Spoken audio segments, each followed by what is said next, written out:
오늘은 233페이지 비만부터 우리가 시작을 할 건데요. 김기래 사장님 첫 번째로 읽어주시겠습니다. 김기래 사장님, 네, 네, 네, 읽겠습니다. 비만, 영양 과다가 아니라 영양 결핍. 많은 사람들이 단기간에 일정을 잡고 연례 행사처럼 캠페인처럼 전투에 돌입하듯 다이어트를 하는 경우가 많은데 당연히 잘못된 방법이다. 다이어트와 체중 감량을 동일시하기 때문이다. 실패를 불러올 수밖에 없다. 단기간 동안 체중 감량에만 집중했기 때문에 요요 현상이 발생한다. 하지만 체중 감량 후 다시 체중을 회복하는 건 지극히 정상적이고 예측 가능한 현상일 뿐이다. 그래서 다이어트는 절대 치열하게 하는 것이 아니다. 살과의 전쟁 절대 안 된다. 전쟁을 치르면 어떻게 되는가? 둘 다 죽는다. 이긴 자도 피해를 입는다. 그러므로 다이어트의 개념을 바꿔야 한다. 몸이 정상이 되면 체중도 정상이 되는 것. 그렇게 되면 혈압도 당뇨도 당연히 정상이 된다. 바꿔 말하면 비만은 단순한 미용의 문제가 아니라 건강의 문제라는 것이다. 수많은 만성 질환과 연관되어 있다. 미국에서 비만 환자는 흡연자와 같은 건강보험 프리미엄이 발생한다. 흡연과 같은 고위험군으로 보는 것이다. 그래서 살을 빼야 할 이유는 수도 없이 많다. 그런데 살 빼는 게 왜 이토록 어려울까? 관심이 없어서는 아닌 듯 싶다. 잘못된 정보들이 난무하기 때문이다. 하지 말아야 할 것만 골라 하니 살이 찔 수밖에. 전문가들도 아직 답을 내리지 못해 오락가락하는 부분이 많다 보니 일반인들은 더 헷갈린다. 최근의 저탄고지 논란이 좋은 예다.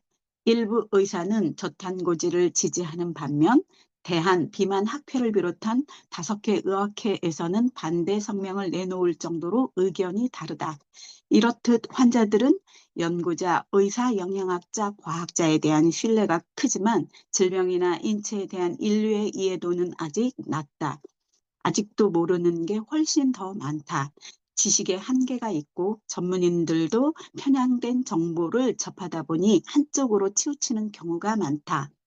결과는 끊임없는 다이어트 시도와 실패의 반복이다.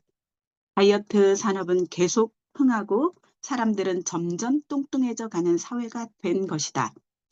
사회적 비용만 기하급수적으로 증가한다. 다이어트에 관한 정보는 온라인과 주변에 넘쳐나지만 안타깝게도 대부분은 엉터리다. 잘못된 정보 혹은 철진한 낡은 정보들이다. 이미 과학적으로 틀렸음이 입증된 경우도 많다. 그릇된 정보는 살을 빼는데 장애가 될 뿐 아니라 건강을 해칠 수도 있다는 것이 가장 큰 문제다. 그래서 비만 또는 살이 찌는 문제에 대한 가장 큰 오해들을 찾아 풀어보았다. 영양 과다가 아니라 영양 결핍. 다이어트에 실패하는 사람들은 배고픔을 참을 수 없다고 호소한다. 자꾸 배가 고픈 이유는 뭘까? 먹어도 계속 배고픈 이유가 무엇일까? 위가 커서 그걸 채우려고 그러는 것이 절대 아니다. 우리 몸을 정상적으로 운영하기 위해서는 에너지가 필요하고 에너지를 만들어 사용하려면 필요한 무엇인가가 있다. 우리 뇌가 인지, 판단, 기억 등을 정상적으로 하고 몸에서 정상적으로 호르몬을 생성하고 분비하며 정상적으로 효소 활동이 일어나려면 결국 필요한 것은 원재료, 즉 비타민과 미네랄 같은 영양소들이다. 필요한 영양소와 환경만 제공해주면 우리 몸은 건강하게 작동된다. 그야말로 간단하다. 몸이 비타민이나 미네랄을 필요로 할 때, 즉 영양소 보충이 필요할 때 우리 몸은 뇌에 신호를 보낸다. 신호는 한 가지밖에 없다. 바로 배고픔이다. 마그네슘이 부족해도 비타민 B가 부족해도 배고픈 신호를 보낸다. 음식을 섭취해서 영양소를 공급해 달라는 신호다. 그럴 때 우리는 비타민이나 미네랄을 공급해 주지 않고 쓸데없는 칼로리만 제공해 준다. 현대인의 식습관이 그렇다. 아침에 시리얼이나 토스트에 우유 한 잔 마시고 점심에 짜장면이나 김밥, 햄버거로 때우고 저녁에 삼겹살을 구워 먹었다면 필요한 비타민이나 미네랄을 흡수할 시간이 언제 있었을까? 진짜 음식을 먹는 것이 아니라 식품 첨가물로 만들어진 음식과 유사한 정체불명의 물질을 먹는 것이다. 얼마 지나지 않아 금세 또 배고프다는 신호가 올 수밖에 없다. 앉은 자리에서 2000칼로리를 먹어치워도 영양분이 없는 음식이라면 몇 시간 후에 다시 배가 고플 수밖에 없다. 반면 영양소가 충분히 공급된다면 600칼로리만 먹고도 배가 고프지 않다. 따라서 비만 환자들은 사실 영양 결핍 환자들이다. 영양 공급이 충분하면 살찌지 않는다. 살찌면 임신에도 어려움을 겪게 되는데 영양 결핍이기 때문이다. 아이의 정상적인 발육이 어려우리라는 것을 자연히 아는 것이다. 체중 증가가 아니라 대사 저하. 그렇다면 많이 먹지도 않았는데 살이 찌는 이유는 뭘까? 진짜 물만 마셨는데 살이 찌는 경우가 있다. 그럴 경우 자포자기하고 체념하게 된다. 물만 먹는 것이 바로 원인이다. 병원을 찾은 비만 환자에게 왜 살이 찌나요? 혹은 왜 살이 안 빠진다고 생각하세요? 라고 물으면 10중 8구 많이 먹고 운동을 안 해서요 라고 답한다. 그럼 나는 바로 되묻는다. 젊었을 때에는 덜 먹고 운동 좀 하셨나요? 당연히 젊었을 때도 지금처럼 운동을 안 했고 음식은 오히려 가리지 않고 더 많이 먹었지만 그때는 지금처럼 살이 찌지 않았다. 그때와 지금의 가장 큰 차이는 운동량이나 먹는 음식량이 아니라 기초대사량이다. 나이가 들면서 자연스럽게 기초대사량이 떨어지지만 관리를 못했을 경우 더 떨어질 수 있다. 옛날 전후 세대와 비교할 때 현대인들이 많이 먹고 운동량이 줄어든 것은 사실이다. 하지만 지난 10년 전과 비교해보면 먹는 양과 운동량에는 큰 변화가 없다. 그럼에도 그 사이 비만 인구는 엄청나게 늘어났다. 더 이상 유전자를 탓할 수만도 없게 되었다. 이렇게 짧은 시간에 유전인자가 바뀌었을 리는 없기 때문이다. 운동 부족에 과식을 한다고 생각해서 헬스클럽이나 비만 클리닉이 동네마다 몇 개씩 생기지만 비만 인구는 줄어들지 않고 오히려 늘어나고 있다. 단순히 먹고 운동하는 문제가 아니라는 방증이다. 손발이나 얼굴이 붓는 부종의 원인이 물을 많이 마셔서 그런 것이 아니듯 살이 찌는 원인은 단순히 많이 먹어서가 아닌 것이다. 부종이 신장의 조절 기능에 문제가 생긴 것이라면 비만은 칼로리를 조절하는 기능에 문제가 생긴 것이다. 그 때문에 물만 먹어도 살이 찌는 아주머니가 있는 반면 무섭게 먹는데도 빼빼 마른 남자 대학생이 존재한다. 기초대사량의 차이 때문이다. 기초대사량을 떨어뜨리는 대표적인 원인 세 가지가 있다. 운동 부족, 수면 부족, 영양 부족이다. 모두 결핍의 결과다. 기초대사량을 끌어올리는데 운동만큼 효과적인 방법은 없다. 유산소 운동보다는 근력 운동이 효과적이다. 흔히 트레드밀에서 걷거나 동네 한 바퀴 혹은 약수터 다녀오면서 유산소 운동을 했다고 자부하는 분들이 많은데 그건 유산소 운동 범주에도 못 낀다. 유산소 운동도 실제로는 꽤 격렬하다. 그나마 살 빼기에 좋은 전략도 아니다. 근육 운동은 차라리 도움이 된다. 근력 운동은 운동이 끝나고 소파에서 쉴 때도 이미 올라간 대사가 유지되면서 지속적으로 살을 빼준다. 물론 윗몸 일으키기를 한다고 해서 뱃살이 특별히 빠지는 것은 아니고 팔뚝살만 빼는 운동이라는 것도 사실은 없다. 버지니아 대학의 연구 결과를 보면 뱃살 500g을 빼기 위해서는 잇몸 일으키기 25만 번을 해야 한다는 결과가 나왔다. 7년 동안 하루도 빠지지 않고 매일 100번씩 해야 가능하다. 의미가 없다고 봐야 한다. 실제로 큰 근육 운동을 해야 칼로리 소모가 많고 지방 연소가 커서 살이 빨리 빠지는데 복근은 작은 근육에 속한다. 그래서 스쿼트 동작과 같은 허벅지, 가슴, 등 근육 등 운동을 하는 것이 훨씬 더 효율적이다. 살을 빼려 한다면 수면 부족도 반드시 해결해야 할 문제다. 잠이 부족하면 절대 살 못 뺀다. 몸의 회복도 호르몬 활동이 잠자는 동안 가장 활발하기 때문이다. 영양 부족 역시 마찬가지다. 비타민과 미네랄 같은 영양소들이 부족하면 칼로리를 효과적으로 연소하지 못하고 남아도는 칼로리들은 모두 지방으로 쌓인다. 그 때문에 먹는 음식이 칼로리만 높고 비타민, 미네랄 등의 영양소가 낮다면 최악의 상황을 맞게 된다. 현대 음식이 순 밀가루와 설탕으로 이루어진 가공식품들이기 때문에 칼로리는 남아도는 반면 정작 우리 몸에 필요한 비타민과 미네랄은 부족한 경우가 많다. 결국 살을 빼기 위해선 식단을 바꾸는 방법밖에 없다. 무조건 저칼로리 혹은 단식부터 시작할 게 아니라 진짜 음식을 먹고 있는지 점검해 봐야 한다. 여기까지 할까요?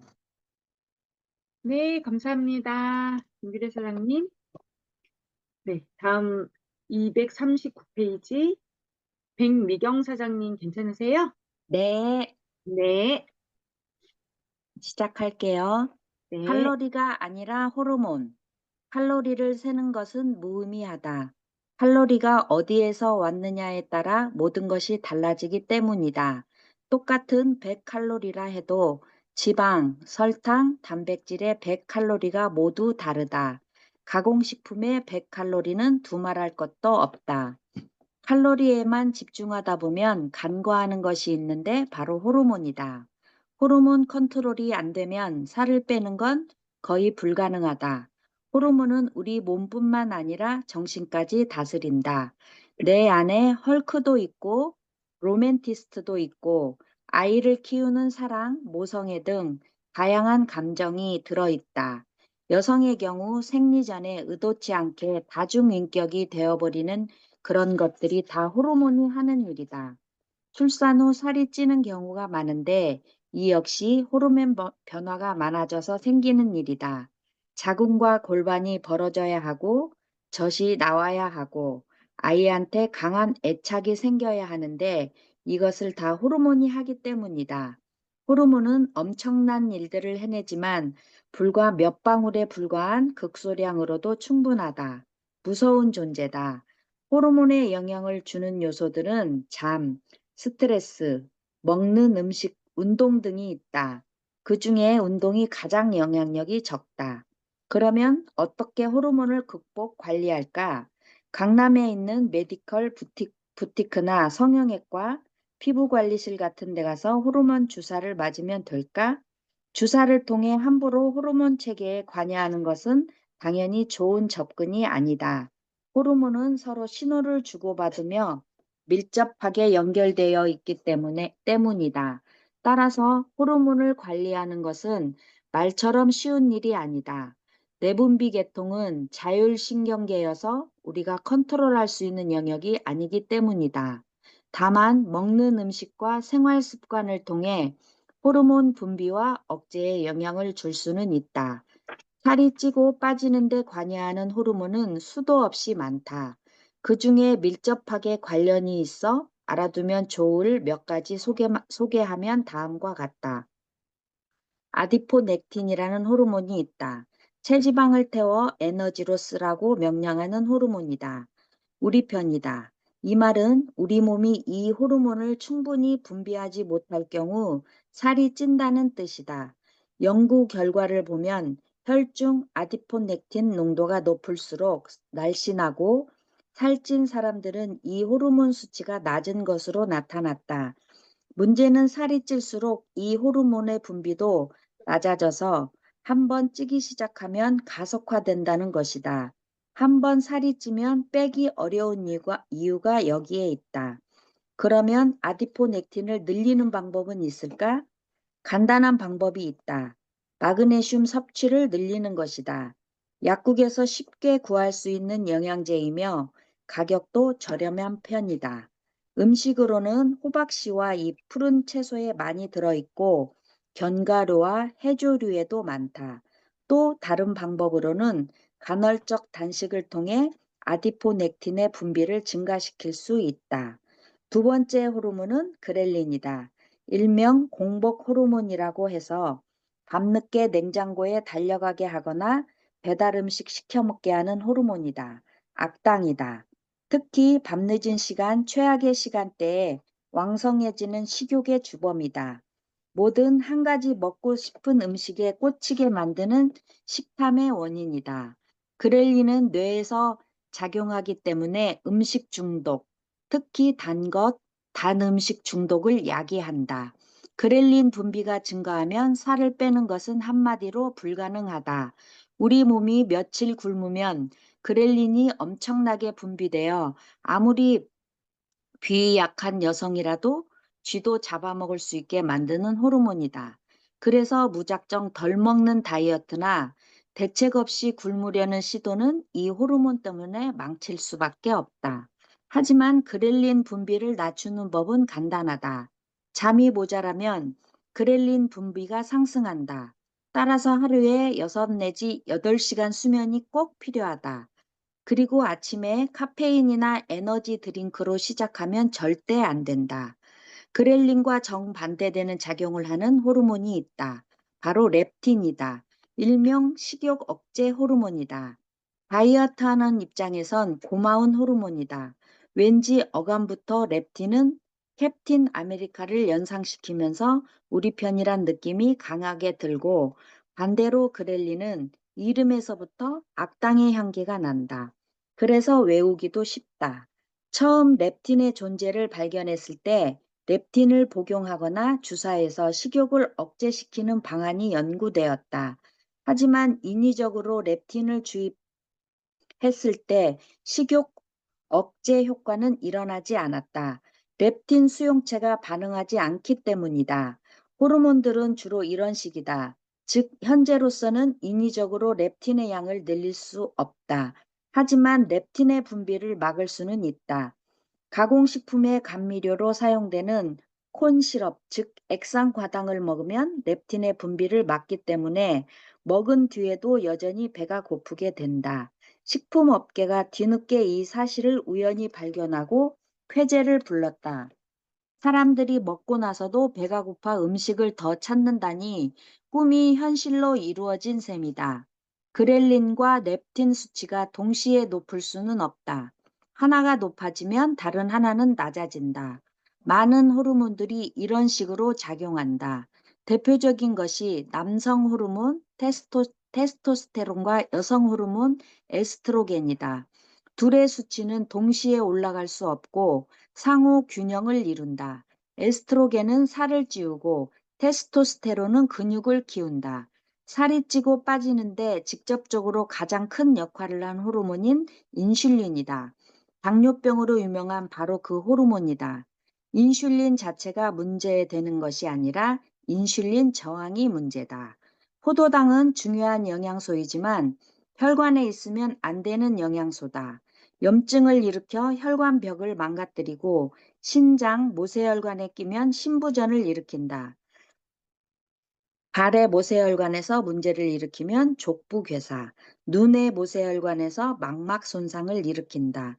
그래서 우리 몸은 혈관에 포도당이 돌아다니면 그것을 빨리 치워버리는 메커니즘을 갖추고 있는데 그 일을 하는 것이 바로 인슐린이다.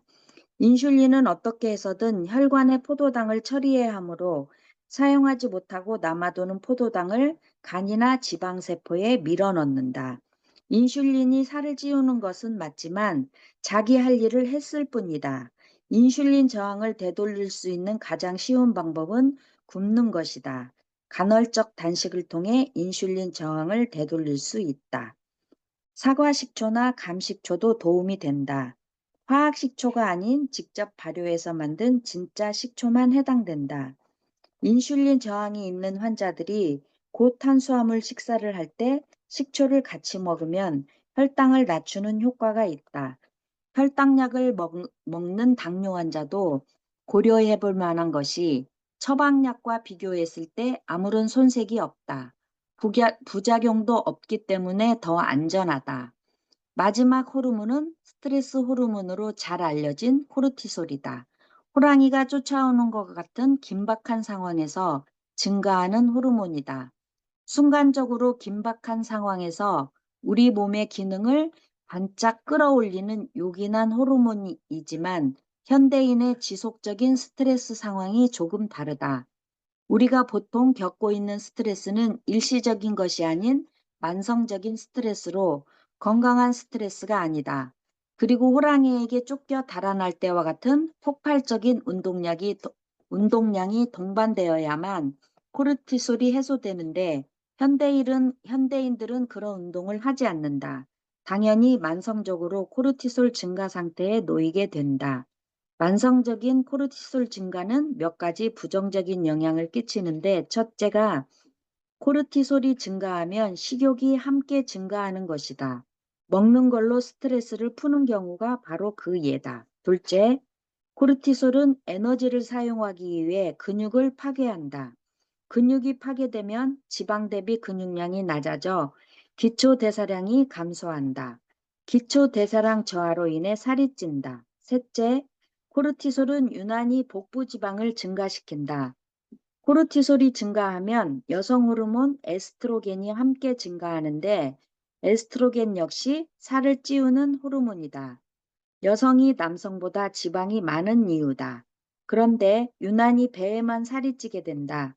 반대로 복부 지방이 많으면 코르티솔도 더 많이 분비하기 때문에 악순환의 고리에 빠질 수 있다.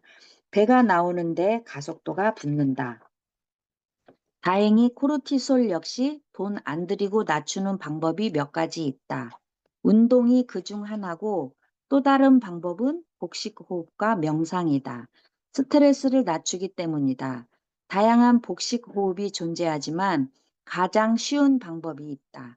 그냥 앉아서 코로 천천히 4초간 숨을 들이마신 후 숨을 멈추고 배까지 삼켰다 2초간 입으로 내쉬고 3초간 정지한다. 이것을 8번 반복한다.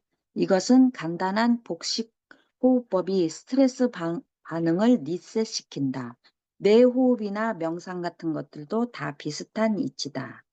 지방이 아니라 탄수화물. 최근 저탄고지 식단이 화제가 되면서 지방 섭취가 다시 논란이 되고 있다. 살찌는 걸 떠나서 지방은 안전한 걸까? 일반 대중이나 전문가들조차 잘못 알고 있는 영양 상식 중 하나가 포화지방이 심장병의 주범이라는 것이다. 그래서 식품 업계에서는 수많은 저지방, 무지방 제품들을 출시했고 날개도 없는 닭가슴살이 날개 돋친 듯 팔려나갔다. 그러나 사실상 지방에 관련된 초기 연구들은 잘못된 연구 디자인으로 만들어진 것들이 대부분이었다. 관찰 실험이나 동물 실험만 하고 결과를 얻었는데 포화지방이 심장마비의 원인이라는 것이었다. 저지방 탄수화물 위주의 식단이 건강식으로 받아들여졌다. 그 효과는 어떨까? 가장 유명한 연구는 미국의 여성건강학 보고서에서 진행한 것으로 48,835명의 여성을 대상으로 연구가 이루어졌다. 한쪽은 저지방 식단, 다른 한쪽은 일반 식단을 먹도록 하고 8년 동안 추적한 결과 체중은 저지방 식단을 택한 쪽이 겨우 450g 가벼웠고 정작 중요한 심장마비와 암 발병률은 똑같았다. 살찌는 것보다 심장마비, 고혈압이 더 큰 문제인데 2016년까지 발표된 76개의 논문을 종합적으로 검토한 결과 포화지방 섭취는 심장질환에 영향을 미치지 않는다는 것이었다. 음식으로 보면 심장병의 주범은 빵, 떡, 국수 같은 밀가루 및 쌀 음식과 밥, 설탕, 그리고 트랜스 지방이 함유된 튀김류와 가공식품이다. 이 삼박자를 갖춘 최악의 음식이 도넛과 빵이다. 최근 들어 저탄고지 붐이 일면서 사람들이 지방보다 탄수화물을 더 경계하는 현상도 생겨났다. 그리고 지방이 해로운가, 탄수화물이 해로운가 하는 논쟁도 벌어졌다.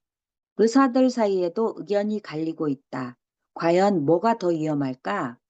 쥐를 대상으로 실험을 했다. 한쪽 그룹의 쥐에게는 닭만 줬다. 그러나 당뇨가 생기지 않았다. 다른 그룹은 지방만 줬다. 역시 콜레스테롤이 높아지거나 심장마비에 걸리지 않았다. 특이하게도 쥐들은 당이나 지방에 상관없이 적당량을 먹다가 멈추었다. 쥐가 본능적으로 알아서 먹는 양을 조절한 것이다. 지방만 준 쥐는 심지어 당분만 준 쥐보다 덜 먹었다. 지방이 열량과 영양이 높으니까 알아서 적은 양을 먹었던 것이다. 그런데 쥐에게 치즈케이크를 주면 멈추질 못하고 계속 먹었다. 치즈케이크는 당과 지방이 적당한 비율로 섞여 있다. 입에서 살살 녹는 비율로 섞어주자 조절 능력을 상실한 것이었다. 뇌의 쾌락으로 마약 중독처럼 작용하는 것은 적절한 비율로 섞인 지방과 당분이다. 그리고 쥐에게서 당뇨와 콜레스테롤 문제가 모두 발생했다. 5대5의 비율. 그리고 이왕이면 트랜스지방, 대부분의 가공식품이 이 비율을 고려해서 만들어진다. 처음에는 맛있으니까. 그렇게 만들었겠지만 알았든 몰랐든 식품업체가 의도하는 바는 사람들이 중독돼서 계속 먹으면 좋은 것이다. 그게 뭐 악마적인 생각도 아니고 음식 파는 회사라면 당연한 바람이 아닐까? 맛있는 과자, 라면, 만들어주는 회사를 굳이 악마화할 생각은 없다. 그냥 자연스러운 이치다. 누군가가 스트레스 받는다.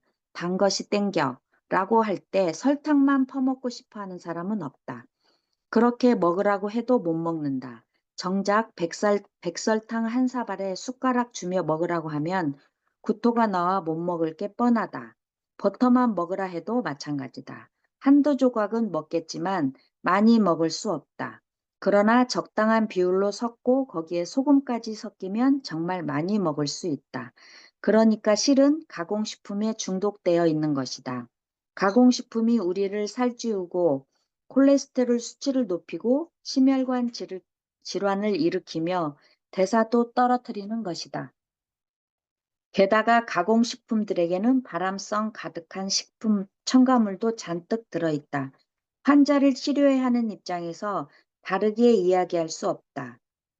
우리 병원의 당뇨, 고혈압, 비만 환자들은 모두가 가공식품부터 금지시킨다. 20대 초반인 경우에는 가공식품 먹으면서도 그럭저럭 살이 빠진다. 건강해진다고 할 수는 없지만 일단 체중 감량이 일어난다. 그런데 40대 후반에 대사증후군 있는 환자라면 가공식품 먹으면서 아무것도 안 된다. 살도 안 빠지고 당뇨나 고혈압도 당연히 개선될 수 없다. 한국에는 현미 채식 식단을 처방하는 의사들이 제법 있다. 일명 베지닥터다. 현미 채식이 효과 있는 이유가 다 있고 저탄고지 효과 있는 이유가 다 있다. 현미 채식이나 저탄고지를 선택하기 전에 가공식품 끊고 진짜 음식을 먹어볼 것을 권하고 싶다. 탄수화물이 해롭네. 지방이 해롭네 이런 것들로 논쟁하지 말고 자연 그대로의 음식을 먹어보면 좋겠다. 큰 돈이 드는 것도 아니고 해봐서 손해볼 것이 전혀 없다. 전혀 위험하지도 않고 부작용도 없으며 혈관질환, 당뇨, 고도비만 등이 있는 환자들이라도 누구나 다 시도해 볼 수 있다. 그만큼 안전하다. 적어도 편의점에서 사 먹는 가공식품보다는 훨씬 안전하다. 여기까지 읽겠습니다. 네, 감사합니다. 백미경 사장님. 네. 네. 다음 박진 사장님 괜찮으세요? 준비되셨나요? 네, 네. 다이어트에 관한 4가지 잘못된 속설. 그릇된 정보는 살을 빼는데 장애가 될 뿐만 아니라 건강을 해칠 수도 있다는 것이 가장 큰 문제다. 다음은 클리블랜드 의과대학 기능의 학부 교수이자 미국 기능의학의 선구자인 마크 하이먼 박사가 지적하는 다이어트와 관련하여 대표적으로 잘못 알려진 속설 4가지다. 속설 1. 모든 칼로리는 다 똑같다. 대부분의 사람들이 은행 잔고 개념으로 칼로리를 생각하고 있다. 먹은 것보다 더 많은 칼로리를 태우면 살이 빠지겠지 하는 식이다. 수십억 달러 규모의 다이어트 산업이 이 거짓을 계속 이용하고 있다. 이 아이디어에 기반해 큰 수입을 벌어들이고 있기 때문이다. 단순하게 칼로리 유입 대 칼로리 배출 사이의 밸런스만으로 체중 감량이 가능할 것이라는 믿음은 진실을 너무나도 단순하게 왜곡한 것이다. 식품 업계와 보건당국은 이 아이디어를 선호한다. 소비자들의 정크푸드 구매를 더욱 부추기니까. 그래서 마트에 가면 제로 칼로리, 저칼로리 식품이 대부분인데 그 결과 미국인들이 더 날씬해졌을까? 아니면 더 뚱뚱해졌을까? 진실은 좋은 칼로리와 나쁜 칼로리가 따로 있다는 사실이다. 우리 몸은 단순한 덧셈 뺄셈보다는 훨씬 더 복잡하게 작동한다. 우리가 먹는 음식은 체내 생화학 활동과 밀접하게 연결되어 있다. 그리고 음식을 먹을 때마다 복잡한 방식으로 체내에 적용된다. 음식은 단순히 칼로리와 맛에 그치는 것이 아니라 우리 몸의 세포들에게 활동 명령을 내리는 신호다. 매일 먹는 음식이 호르몬 분비를 좌지우지한다. 두뇌화학 활동과 신체 대사에 영향을 끼친다. 예외는 없다. 모든 음식이 그렇다. 당분 칼로리는 지방 축적을 야기하고 배고픔을 유발한다. 오히려 지방과 단백질에서 오는 칼로리가 지방 연소를 촉진한다. 이는 칼로리의 양보다 질이 더 중요하다는 뜻이다. 가장 질 좋은 칼로리는 자연식품에서 취하는 것이다. 질 좋은 자연식품은 가공식품에 비해 칼로리도 낮다. 신선한 자연식만 먹을 수 있다면 굳이 칼로리를 따져가며 먹을 필요가 없다. 구체적으로 이런 음식들이다. 공장 사육이 아닌 목조 사육의 육류와 유기농 달걀, 닭고기, 생선, 견과류와 씨앗에서 오는 단백질, 아포가토나 엑스트라 버진 올리브유, 코코넛 버터 등 푸른 생선에 함유된 오메가3와 같은 좋은 지방들, 다양하고 선명한 색상의 과일과 채소에서 오는 좋은 탄수화물 등이 그것이다. 치아씨와 대마씨 같은 슈퍼푸드도 빼놓을 수 없다. 속설 2. 유전자가 나의 건강을 결정짓는다. 의학계는 여전히 유전적 영향으로 살이 찐다고 믿고 있다. 엄마와 할머니가 뚱뚱하면 나 역시 뚱뚱할 수밖에 없다는 식이다. 하지만 그렇게 운명적으로 받아들일 필요는 없다. 음식이 곧 약이요, 세포에 전달하라는 정보라는 사실을 잊어서는 안 된다. 유전자는 결코 사람의 건강을 자유할 수 없다. 유전자 이상의 힘이 존재하고 그 힘은 개인의 선택에 달려있다. 일반들에게는 비만과 관련한 유전자가 32개 있는데 비만 환자 중 그 유전자가 원인이 되는 경우는 9%에 불과하다. 32개 비만 유전자를 모두 가지고 있다 해도 체중 증가는 10kg에 그친다. 사람의 유전자는 2만 년에 걸쳐 겨우 2% 정도 바뀐다. 현재 미국인의 35%가 비만이고 2050년에는 50%가 비만이 될 것이라는 전망이다. 인간 유전자의 진화 속도는 죽었다 깨어나도 미국의 비만 증가 속도를 따라잡을 수 없다. 어딜 봐서 유전인가? 바뀐 것은 미국인들의 유전자가 아니다.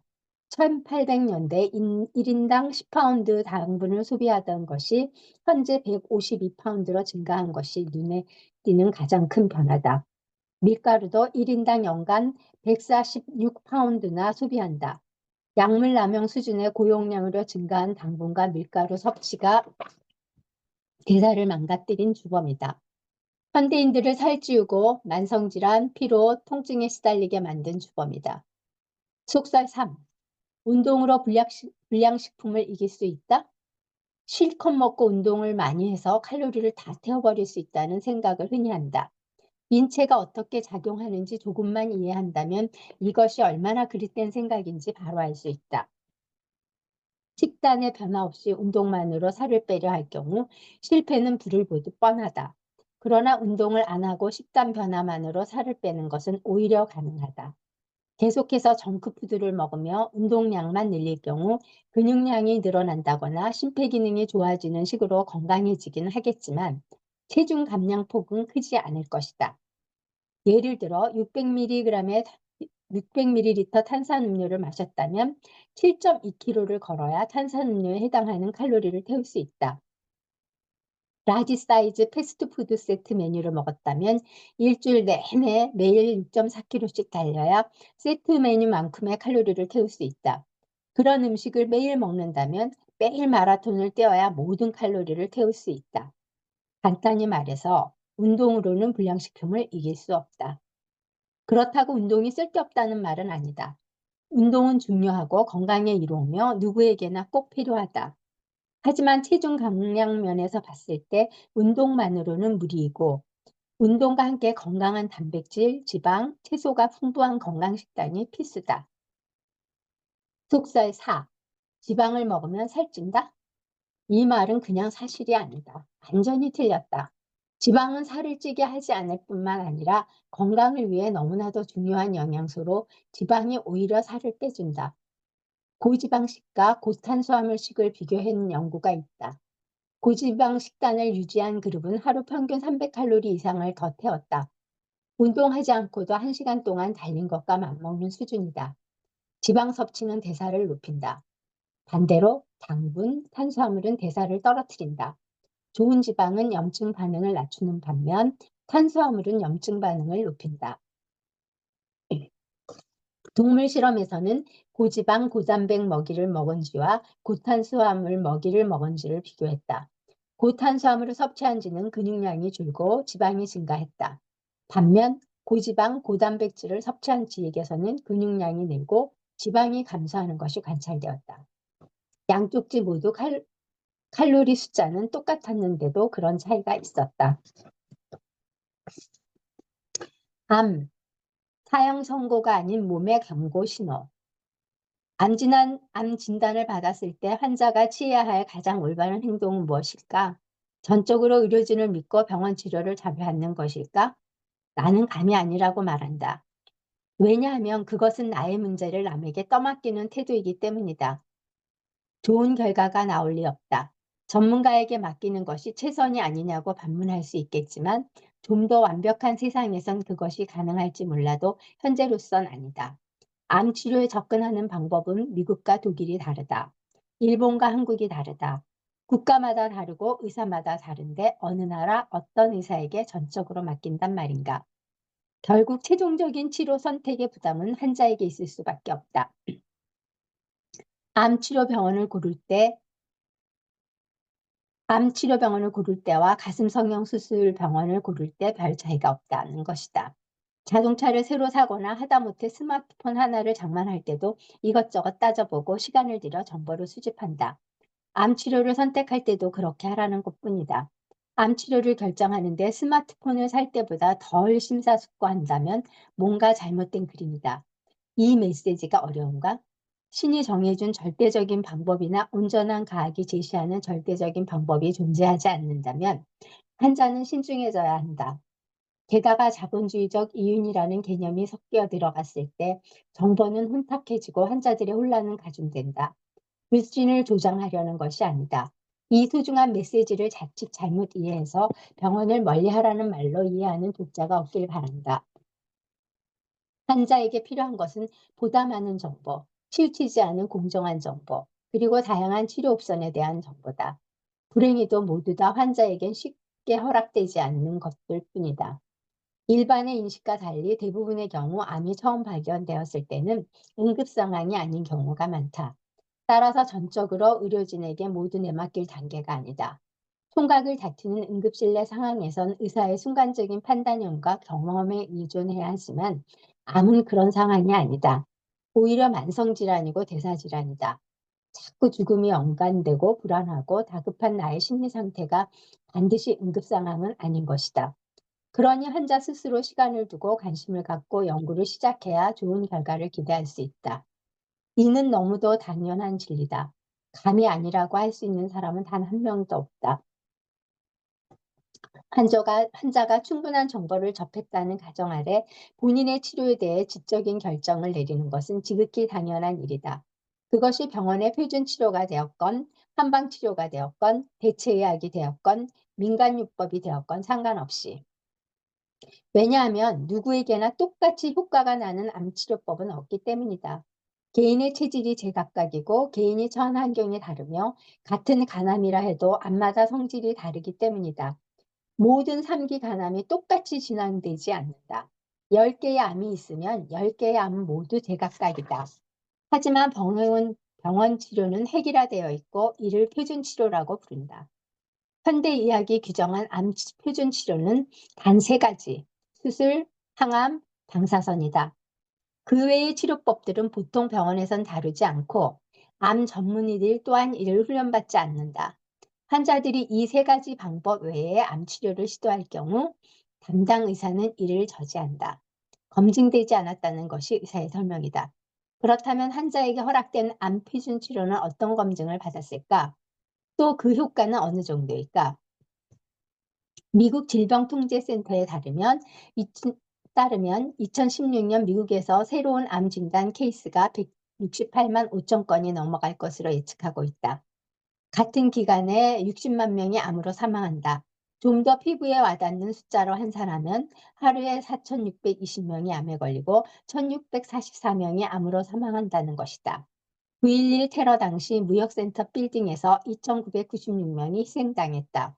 그로 인해 미국은 중동에서 전쟁을 벌였는데 암으로 하루에 1,640명씩 죽어가고 있지만 정작 개선되는 것은 없다. 마치 암 발병 증가를 어쩔 수 없는 불가항력처럼 여기는데 미국 암학회가 그러면 안 된다. 올바른 정보와 환경오염, 먹거리 규제로 암 환자 수를 의미 있게 줄일 수 있다. 아무도 관심이 없을 뿐이다. 암과의 전쟁에서 실패한 병원에 계속 돈을 갖다 바치고 있을 뿐이다. 이것이 모노폴리의 문제점이다. 암 치료 비용이 얼마길래 돈을 갖다 바친다고 할까? 의료비 높기로 악명 높은 미국의 통계이긴 하지만 여느 질환의 치료비에 비해 유난히 비싸다는 점은 다를 바 없다. 종류에 따라 다른데 한 달 항암제 비용은 보통 $10,000가 넘고 $20,000를 넘기는 항암제들도 흔하다. 단지 약값만 그 정도에 달한다. 원가가 비싸서 그런 것은 아니다. 연구개발 비용 때문도 아니다. 의약품 연구개발 비용에 천문학적인 비용이 들어가는 것은 맞지만 1970년대에 개발되어 이미 연구개발에 투자한 비용을 다 뽑고도 남는 항암제들 역시 약값이 떨어질 줄 모른다. 오히려 물가 상승률을 상회하는 수준으로 더 오르면 올랐지 절대 떨어지지 않는다. 약값이 비싼 이유는 오로지 암이기 때문이다. 암이 위중한 병이고 환자들이 치료를 거부하지 않고 매달리기 때문이다. 수요와 공급의 법칙이 적용된다. 그것이 약값이 비싸게 형성되어 있는 유일한 이유다. 제약회사는 자선사업단체가 아니기 때문이다. 미국 ABC 방송의 시사 프로 2020에서 예측한 바에 따르면 2016년 미국 암 산업 매출 규모는 1,600억 달러를 넘어설 전망이다. 하루에 4억 4천만 달러, 1시간에 1,800만 달러에 달하는 금액이다. 암 생존율의 비밀. 의학계는 암과 싸우느라 나름대로 열심히 하고 있는데 너무 나무라는 거 아니야? 암에 걸려도 요즘 많이 살지 않나? 생존율 올라가지 않았냐? 하는 반문이 나올 만하다. 그에 대한 대답은 암치료 생존율로 대신할 수 있다. 암 생존율에 관한 통계 자료가 존재한다. 미국 국립암연구소의 발표 자료다. 암 치료에 대한 자료를 찾아보고 연구를 하다 보면 자주 눈에 띄는 영어 약자가 있다. SEER. 미국 국립보건원에서 운영하는 프로그램인데 암 통계 자료의 골드 스탠더드로 통한다. 전 세계 누구나 다 갖다 인용하는 숫자들이다. 암 치료 효과가 얼마나 발전했나? 암이 발병하고 생존하는 상황은 좀 어떤가? 눈에 띄는 개선이 있나? 하는 것들을 알아보기 위해 운영하는 통계 자료다. 그런데 모름지기 데이터는 해석이 중요하다. 이 통계 숫자들을 볼 때 반드시 주의해서 봐야 할 것이 있다. 앞서 모노폴리라고 경고한 바 있다. 절대 권력은 반드시 타락하기 마련이다. 그 때문에 조심스럽게 살펴봐야 한다. 예를 들어 미국에서 유방암 생존율을 검색해보면 유방암 환자의 5년 생존율이 거의 90% 가까이 나온다. 이는 굉장히 고무적이고 마음이 평온해지는 희망에 찬 숫자다. 하지만 이 수치는 유방암 환자의 사망률과 같은 연령대의 유방암에 걸리지 않은 일반 여성들의 사망률을 비교한 것이다. 유방암에 걸리지 않은 일반 여성들도 죽는다. 미국이니까 총에 맞아 죽든 차에 치여 죽든 뇌졸중이나 심장마비로 죽든 신부전증이나 천식이든 그냥 자연사이든 뭐가 되었든 다양한 이유로 사람들이 죽기 마련이다.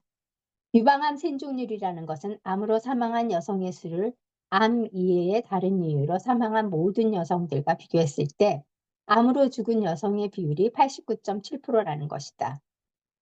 이를 비교 생존율이라고 한다. 절대 숫자가 아니라 비교 숫자인 것이다. 한국도 이와 똑같은 방식으로 암 환자 생존율 통계를 잡는다. 그러다 보니 전립선암과 갑상선암의 각 생존율이 101%와 100.5%가 나오는 웃지 못할 상황이 벌어지곤 한다. 보건복지부와 국립암센터, 중앙암등록본부가 발표한 2011년 국가암 등록 통계를 보면 암세포가 처음 발생한 장기를 벗어나지 않은 상태인 암 초기에 발견돼 치료를 받으면 전립선암의 5년 생존율이 101%, 갑상선암은 100.5%로 암이 없는 보통 사람들보다 더 높은 것으로 나타났다. 일반인들에게 갑상선암 생존율은 100.5%인데 이를 설명하시오라고 질문하면 답을 못한다. 아니, 의사들도 상당수가 의아해한다. 보건당국의 설명은 이렇다. 암 환자의 5년 생존율은 암이 없는 보통 인구의 생존율과 비교하는 상대 비율로 100%가 넘게 나오는 것은 암 진단 및 치료 뒤 건강관리에 힘쓰다 보니 보통 인구의 생존율보다 더 높게 나온 것이다. 할 말이 없다. 그냥 그러지 좀 말자는 것이다. 생존율 89%라고 하면 대부분의 사람들은 어떻게 생각할까? 암에 걸린 환자 100명 중 89명은 죽지 않고 사는 것으로 생각한다. 그렇게 여기는 것이 당연하다. 하지만 일반인들의 기대와 달리 SEER이 제시하는 암 생존율 수치들은 전혀 다른 의미인 것이다. 그렇다면 일반인들이 인지하는 유방암 환자의 진짜 생존율은 얼마나 될까? 비교 생존율이 아닌 절대 생존율로 보면 과연 몇 %가 5년을 생존할까? 29%다. 두 숫자 간에 큰 차이가 난다. 한쪽은 89.7%, 다른 한쪽은 29%. 유방암 진단을 받은 환자 중 71%는 치료를 받다가 5년 내에 사망한다는 것이다. 누가 이런 식으로 비교 생존율이라는 복잡한 개념을 만들어냈으며 이 숫자를 떡하니 공식적으로 NIH를 통해 공지함으로써 사람들을 헷갈리게 하는 것일까? 의도적으로 그랬다고밖에 달리 생각할 길이 없다. 치료 효과가 좋아 보이고 뭔가 발전이 있는 것처럼 보이도록 착시 효과를 일으키려는 의도일 뿐 환자 입장에서는 전혀 도움이 되지 않는 정보인 것이다. 이런 데이터를 제대로 이해하고 분석하려면 과학 연구 분야의 전문적인 트레이닝이 필요하다. 보통 사람들은 전혀 알 수 없는 은밀한 암호와도 같다. 그럼 비교 생존율이 아닌 절대 생존율을 살펴볼 필요가 있다. 환자들이 알고 싶은 진짜 암 생존율은 각각 얼마나 될까? 사기암의 경우 소세포암 환자의 96%가 5년 이내에 사망한다. 그리고 다른 암의 경우에는 이렇다. 난소암 67%, 췌장암 98%, 전립선암 69%, 직장암 91%, 위암 98%, 대장암 93%, 식도암 100%, 비소세포성 폐암 96%, 신장암 92%. 숫자들은 훨씬 비관적이다. 이 데이터는 무엇을 의미할까? 지금 병원 암 표준 치료는 전혀 효과가 없음을 말해준다. 그동안 아무것도 개선된 것이 없음을 의미한다. 암 치료 효과가 없는 것까지도 좋다. 아직은 과학기술의 한계가 거기까지라고. 어쩔 수 없는 불가항력이라고 인정할 수 있다.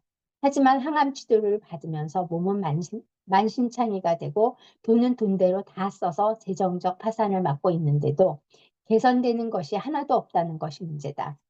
의료계 내부에서 적어도 암산업 관련자들 중에는 아무도 현실을 통감하거나 실패를 인정하지 않고 아무런 책임도 지지 않는다는 것이 문제다. 과학 발전과 더불어 암이라는 질병에 대해 더 자세히 알고 보니 현재의 과학적인 접근, 파괴적인 접근법으로 암을 고칠 수 없다는 것을 알게 되고 항암 치료는 철저히 실패한 치료법이라는 것을 누구나 다 알게 되었음에도 불구하고 어느 누구도 나서서 개선하려 들지 않는다. 그런 목소리를 내면 오히려 돌팔이로 낙인 찍혀 삶이 힘들어질 뿐이다. 항암 치료가 효과를 나타내는 암이 몇 가지 있다. 아동 백혈병 중 일부와 고환암 특정 종류의 유방암이다. 일찌감치 발견해서 잘라내면 재발하지 않는 암도 있다. 유방암 중에 특정 유전자가 원인이 되어 발생하는 경우 유방에만 작용하기 때문에 유방을 절제해버리면 재발 위험이 낮아진다. 남자는 절대 자궁암에 걸릴 수 없는 것과 같은 이치다. 팔에 무좀 있으면 발가락을 잘라버리는 것과 같은 개념이다. 그런 치료가 왠지 마음에 와닿고 마음에 들면 어쩔 수 없겠지만 수백만 명이 무좀에 걸리는데 병원에서 인정하는 치료법이 유일하게 발가락 절단이라면 어떤 기분일까? 오늘날의 암 치료가 딱 그런 식이고 다수의 사람들이 아무렇지 않게 그것을 받아들이고 있다. 미국 암학회는 30여 년 전부터 암 치료라는 말을 없애고 5년 생존율이라는 말을 보완해냈다. 현존하는 암 표준 치료법들의 당위성을 이끌어내기 위한 꼼수에 불과하다. 병원에서는 암 완치라는 표현을 쓰지 않는다. 암 전문의들은 암 완화 또는 관해라는 은밀한 표현을 사용한다. 그리고 5년 생존을 완치로 간주한다고 주장한다. 환자 일반인들은 또 아무 생각 없이 그게 과학적인 근거에 의한 결정인 줄 알고 받아들인다. 대다수 의사들도 양처럼 이를 따른다. 그저 배운 대로, 그저 알려주는 대로. 그런데 이 5년 생존율이라는 개념 속에는 암이 재발하거나 하는 난처한 상황들이 반영되지 않는다. 환자들 삶의 질도 전혀 반영되지 않는다. 어떤 형태로든 그저 5년만 살아있다면 그 환자는 자랑스럽게 암 완치 판정을 받는다. 환자가 항암 치료와 방사선 치료를 통해 생사를 넘나드는 고통을 겪으며 버티다가 5년을 넘겨 하루를 더 살고 죽어도 5년 생존율 통계에 포함되는 것이다. 보통 5년을 살면 계속 살 수 있는 것으로 간주하기 때문에 나온 개념이라는 설명인데 현실에서는 이런 말들이 무색하다. 암 치료가 성공했다는 통계적인 숫자만 올라갈 뿐이다. 수술과 항암 치료와 방사선 치료를 제대로 받은 환자들의 상태는 말도 못하게 피폐해지고 난 후다. 환자들은 바꿔 말하면 고객들인데 고객들이 보기에 엄청난 착각을 일으키도록 고안된 마케팅 틀에 불과하다. 과학적 지식이 많거나 대단히 똑똑하지 않아도 주위를 한번 둘러보면 알 수 있다. 사기암에 걸린 지인들 중 5년 이상 살아있는 사람이 몇 명이 되나? 아직 있다면 그들의 삶의 질은 어떠한가?